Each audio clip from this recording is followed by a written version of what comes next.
Today we're making a Greek recipe, the Spanakopita, and I'm so excited to share this with you. So some of you might know that I'm French Canadian, but I'm also part of a Greek family through my husband, Peter Anton. So I have learned a lot of nice Greek authentic recipe that I'm so happy to share with you. So the Spanakopita, they are the little triangle with cheese and spinach. And I've learned from my mother-in-law, it's really a traditional little appetizer that they have, and a very popular as well, and so nice and crunchy and delicious. So let's get started with the Spanakopita. So it starts with the spinach. I'm using fresh spinach. I've prepared some already, but I'll show you how it goes just in a minute. So we have the spinach, we have our feta cheese, and we use some green onions. Also we have ricotta cheese, we have some eggs, and then that's the green onion. We use a lot of dill, and there's a secret ingredient here that my friend Litza shared with me. Hi Litza! This is some white rice, and so this is to absorb some of the liquid, so our Spanakopita will stay very crispy and very nice. So let's get started. Oh, olive oil as well, of course, lots of olive oil in this recipe as well. So let's get started and make our Spanakopita.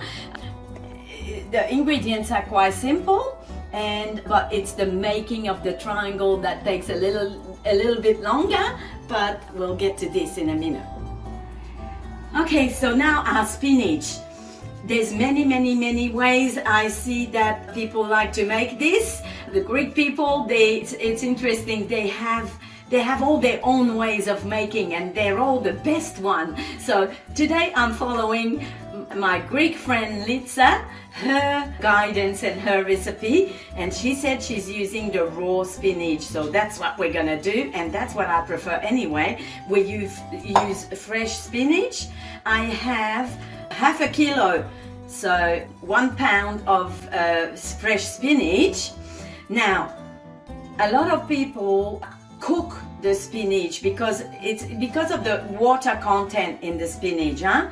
We don't want our Spanakopita to be all soggy and watery. We want them to be nice and crispy. And so when we use the fresh spinach, there's a lot of water that will come out of it. So that's why I've started preparing some of it here. And if you can see, I just chop them really fine, and there's quite a bit of water here in my bowl, and I will squeeze them before I put them in my mixture. So I've prepared that maybe just about half an hour ago, and then we'll just add those ones, and then we'll continue with the other ingredients.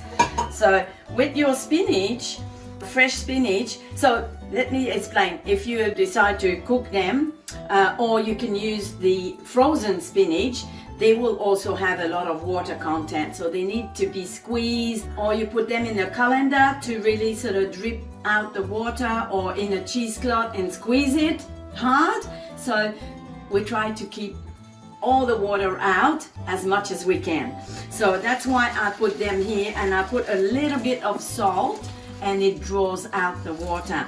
So now let me show you. I have a bunch here.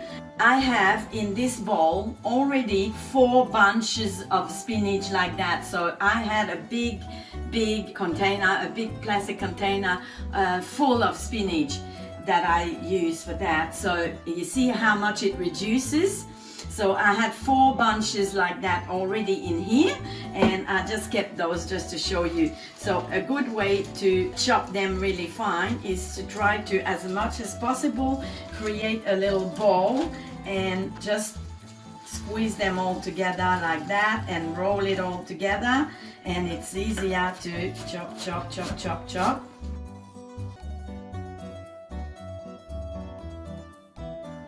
What I like from using the fresh spinach from a big bag or container is they're already washed, so you can just grab them and use them immediately.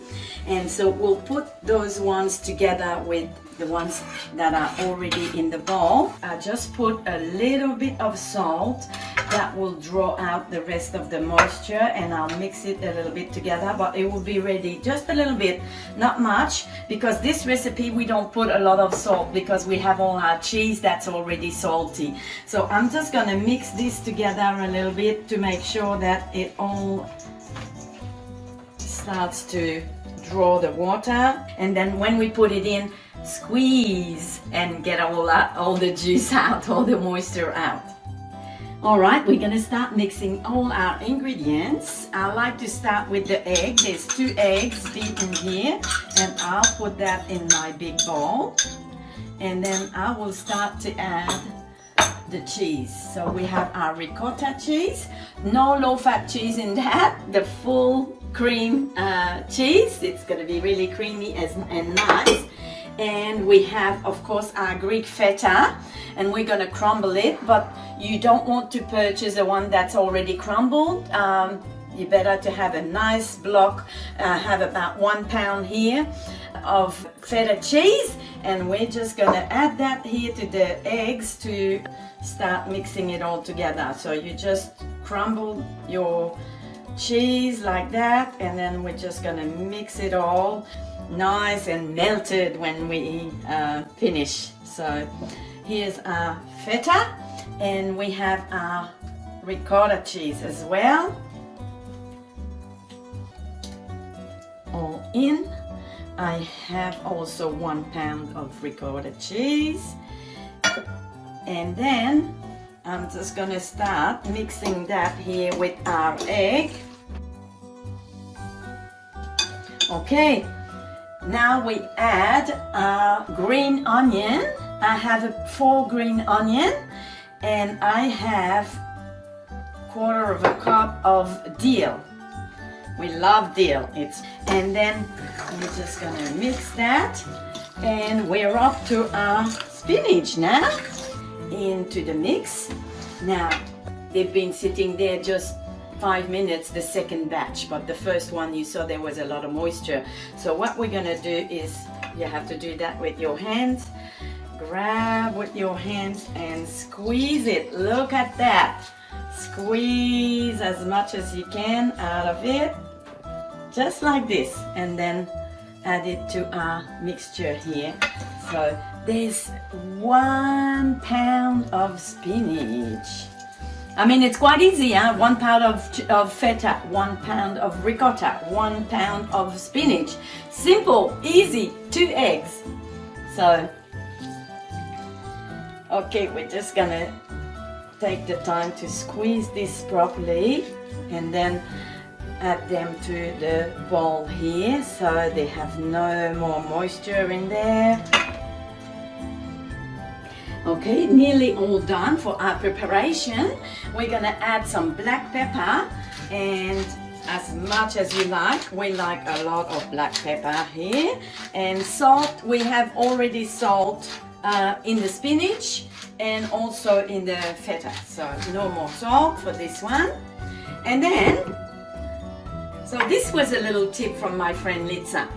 And she said that they normally use an ingredient called trahana, but we can't find that over here, so she suggests we use the rice. So I've chosen the jasmine rice because also the spanakopita, they will cook for 20 minutes in the oven, and jasmine rice, it takes 9 or 10 minutes to cook, because we don't want to have rice when we taste it. It's just really to make sure it absorbs the moisture. So and that's why I've chosen the jasmine rice. I washed it already, and then now we'll add it here to our ingredients, and it will do what it's doing.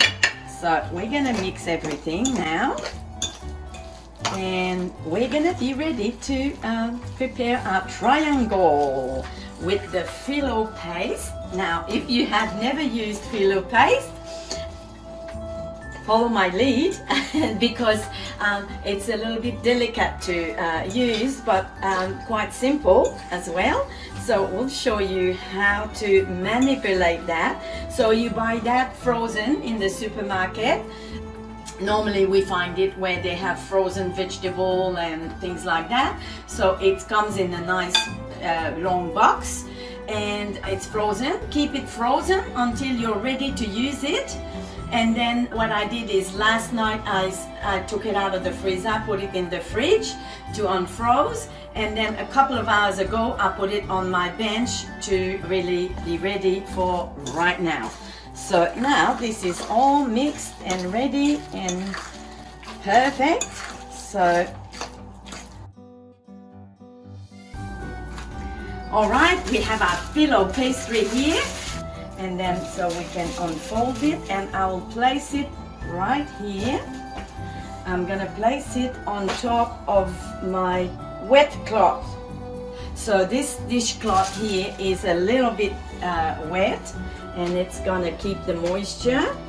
And I'm gonna start building up my triangles, but in between I can wrap it up with this towel, just keeping it wet.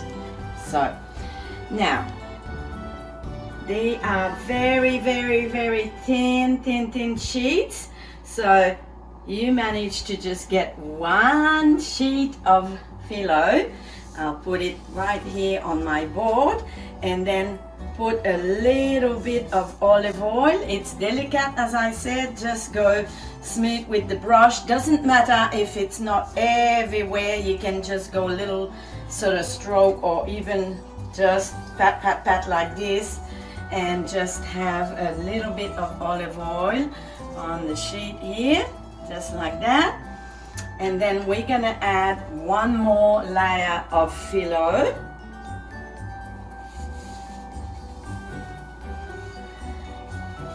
And then we're gonna start making, this phyllo is really nice to handle.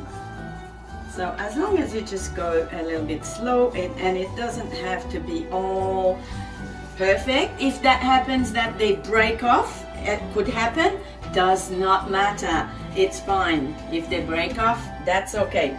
So I'm just gonna wrap up this one here and leave it there until we use some more. So now a little bit more olive oil on top here. Yes.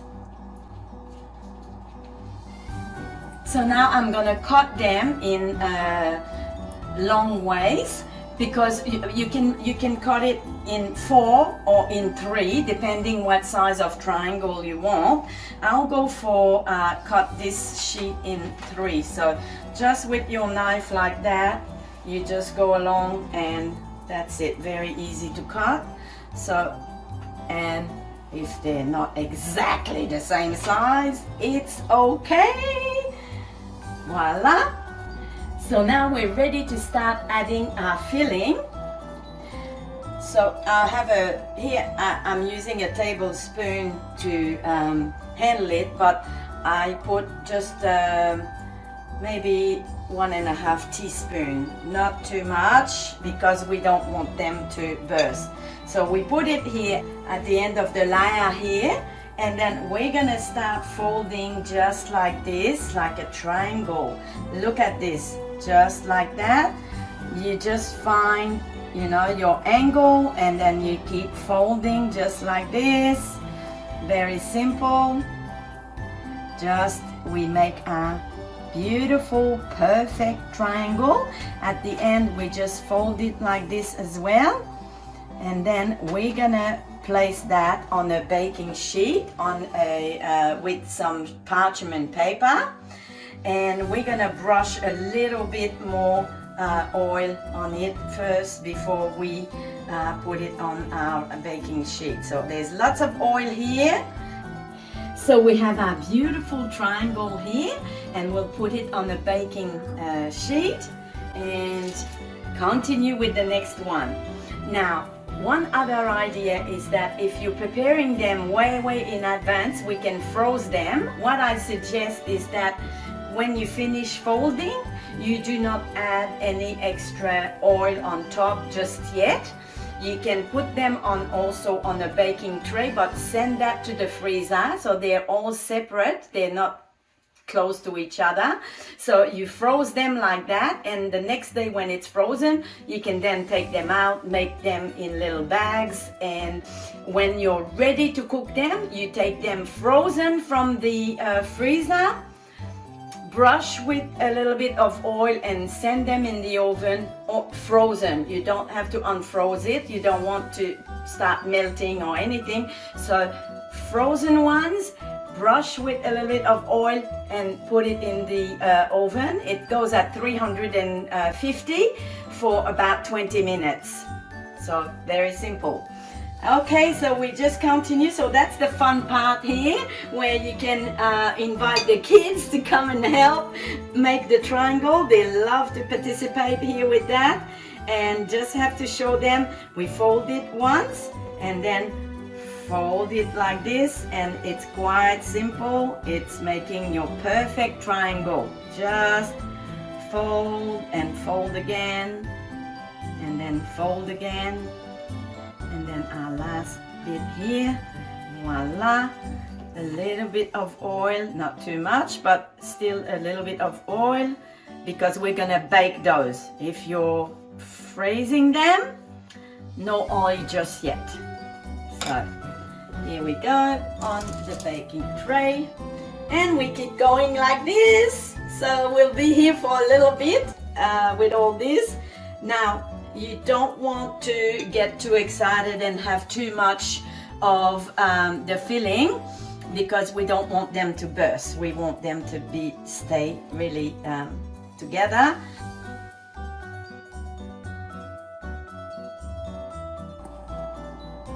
Our first batch is ready. It's gonna go into the oven at 350 Fahrenheit, and it's gonna stay there for 20 minutes. And we're gonna make some more batches, maybe 4 or 5 other batches just like that, so we have plenty.